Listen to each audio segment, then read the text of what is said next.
საგარეო საქმეთა მინისტრის მაია ფანჯიკიძის განცხადებას, რომელიც მან TV3-ის ეთერში გააკეთა, საქართველოს პირველი პრეზიდენტის მეუღლე გამოეხმაურა. TV3-თან სატელეფონო საუბარში მანანა არჩოძე გამსახურდი აცხადებს, რომ ინაუგურაციის ცერემონიას დაესწრებოდა, თუმცა ხელისუფლებამ მისი დაპატიჟება არ ისურვა.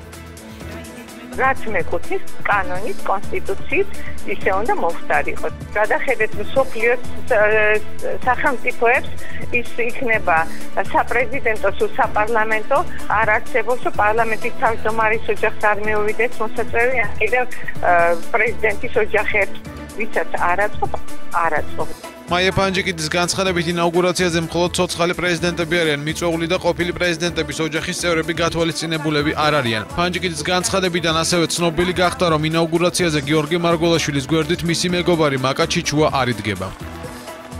მოწვეულები არიან საქართველოს ცოცხალი, ღმერთმა დიდხან საცოცხლოს ორივე ყოფილი პრეზიდენტი.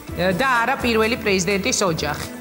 ოჯახები ჩვენ მოწვეული არ აგვყავს, არიან მოწვეული მხოლოდ პრეზიდენტები. პრეზიდენტი მარგველაშვილი ცერემონიალზე იდგება მარტო, თუ მის გვერდით იდგება მისი მეგობარი ქალბატონი, რომელიც მისი ოფიციალური მეუღლე არ არის. ეს ბევრს აინტერესებს კითხვა, ამიტომ მოდით თავს მივცემ ამ კითხვის დასმის უფლებას. კი ბატონო, მე შემიძლია გაგიმხილოთ, რომ პრეზიდენტი მარგველაშვილი იდგება ტრიბუნასთან სრულიად მარტო, რადგანაც გათვალისწინებული არ არის სხვისი დგომა მის გვერდზე, მაშინ, როდესაც იგი დადებს ფიცს, მაშინ, როდესაც იგი წაიკითხავს თავის მისასალმებელ სიტყვას, როდესაც ჩაიბარებს ჯარს და მთავარსარდლობას, აქ სცენარით არ არის გათვალისწინებული არავის დგომა მის გვერდზე.